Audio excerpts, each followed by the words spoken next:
दुर्गा नदी के किनारे बसा एक गांव फूलपुर। गांव में कुछ 100-150 लोग रहते थे। अंजलि, जो कि पास ही के जिले में रहती थी और 12वीं पास कर चुकी थी, उसके पिताजी ने बेटी को जल्दी विदा करने के लिए उसकी शादी फूलपुर गांव के मुकेश से करवा दी थी। मुकेश कभी स्कूल नहीं गया था और इस कारण वो पढ़ा लिखा नहीं था और बाकी गांव वालों की हालत भी मुकेश जैसी ही थी। मुकेश के घर में उसके माता पिता भी रहते थे। सासू माँ, मैं बाहर मंदिर तक जा रही हूँ, आधे घंटे में आ जाऊंगी। अरे अभी कहीं जाने की जरूरत नहीं है, चुपचाप जाके रसोई में रात के खाने की तैयारी करो। और ये घूंघट क्यों हटा लिया है तुमने? क्या पता नहीं कि इस गांव में औरतें बिना घूंघट के नहीं रहती? रात में अंजलि छत पर जाकर अपनी मम्मी से बात कर रही होती है। तभी गांव की 3-4 औरतें उसे देख लेती है और दरवाजे पर आकर उसकी सास से शिकायत करने लगती है। और क्या हुआ? अरे छत पे तो देखो, आपकी बहू मटक मटक के किसी से फोन पर बात कर रही है। दिन भर फोन पे लगी रहती है। अरे कल तो मंदिर के पास वो क्या कहते हैं, सेल्फी ले रही थी। शहर की बहू रखना अच्छा शान की बात है, पर देखना इसके लक्षण से ये तो तुम्हारे परिवार को बदनाम ना कर दे। सास कहती है, बेटा लोग घर आकर शिकायत करने लगे हैं बहू के कामों की, देख लो। पति हो, संयम से रखो इसे।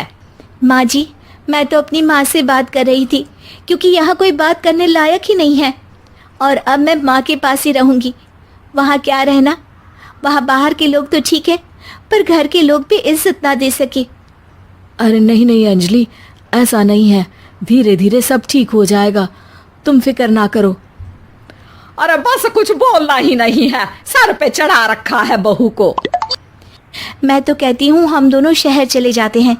मैं पढ़ी लिखी हूँ, मुझे वहाँ नौकरी भी मिल जाएगी और थोड़े दिनों में आप भी वहाँ कुछ काम ढूंढ लेना। अरे नहीं नहीं अंजलि, हम यहाँ ना गांव का खेत, माँ पिताजी को छोड़कर शहर नहीं जा सकते। माँ पिताजी को कैसा लगेगा और गांव वाले क्या सोचेंगे? ये कहकर मुकेश सोने चला जाता है और अंजलि की गांव वालों द्वारा बुराई का सिलसिला बहुत दिनों तक चलता ही रहता है। लेकिन अंजलि गुस्सा ना दिखाते हुए समझदारी से काम लेती है। बारिश का मौसम चालू हो जाता है। जोरदार बारिश से पूरे गांव में हाहाकार मच जाता है।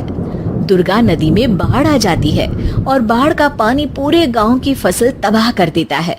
फसल की ये हालत देखकर गांव वाले निराश हो जाते हैं और बात तो यहाँ तक पहुँच जाती है कि कुछ लोग तो अंजलि को इस सब का दोषी ठहरा देते हैं। अरे पूरी फसल तबाह हो गई, पता नहीं किसकी नजर लग गई है। अरे जब से चौधरी परिवार में ये शहर की बहू आई है ना, तब से ही गांव की शांति चली गई है। इसके कर्म कांड से माँ दुर्गा नदी भी खुश नहीं है। ये सब सुनकर बेचारी अंजलि रोते हुए अपने घर चली जाती है। कुछ दिन बाद सभी गांव वाले अपनी फसल का मुआवजा लेकर अपने अपने घर आते हैं। मुकेश भी 1500 लेकर आता है। अंजलि को जब पासबुक दिखाता है तो अंजलि हैरान हो जाती है। अरे ये पासबुक में तो उन्होंने 4000 की एंट्री करी है और आपको सिर्फ 1500 दिए। सच में? अरे वो सरकारी अफसर आपको बेवकूफ बना रहे हैं। सरकार की तरफ से हमें 4000 मिले हैं लेकिन बाकी का सारा पैसा खुद ही खा रहे हैं। सरकारी बाबू क्या गांव के लोगों को बेवकूफ समझते हैं? आपको क्या लगता है ये पढ़े लिखे नहीं है तो आप कुछ भी मनमानी करेंगे? ये बेचारे दिन रात इतनी मेहनत करते हैं, ये हमारे अन्नदाता हैं और आप इनके साथ ऐसा धोखा करते हैं। अरे क्या बके जा रही है ये लड़की, किस धोखे की बात कर रही है? अपने कांड करके नदी माँ को नाराज करके हमारा नुकसान करके इसे चैन नहीं मिला क्या? सरपंच जी, इन सरकारी बाबू ने मुझे बेवकूफ बनाया है और मेरे हिस्से के पैसे खुद चट कर गए। बस ये सुनते ही सरपंच वहां से दुम दबाकर भाग जाता है। पता चलता है कि जनपद अधिकारियों ने गांव के सरपंच के साथ मिलकर सबके साथ धोखा किया है। सब लोगों का विरोध शुरू हो जाता है और आखिर में अधिकारी सब गांव वालों के हिस्सों के बचे हुए पैसे उन्हें लौटा देते हैं और कई दिन तक सरपंच गांव में लौटता ही नहीं। अंजलि, तुम नहीं होती तो हम गांव वालों को तो पता ही नहीं चलता कि ये हमें हर बार बेवकूफ बनाते हैं। हाँ हाँ अंजलि बेटी, हमें माफ कर दो। हम सब तुम्हें बुरा भला कहते रहे, लेकिन तुमने ही आज हमें बेवकूफ बनाने से बचाया है। हमें तुम पर गर्व है बेटी। अब समझ आया कि सरपंच तुमसे नहीं, तुम्हारे पढ़े लिखे होने से नफरत करता था। क्यों ना इस बार हम अंजलि को ही सरपंच पद के लिए चुन ले। क्या कहते हो गांव वालों? पढ़ी लिखी सरपंच।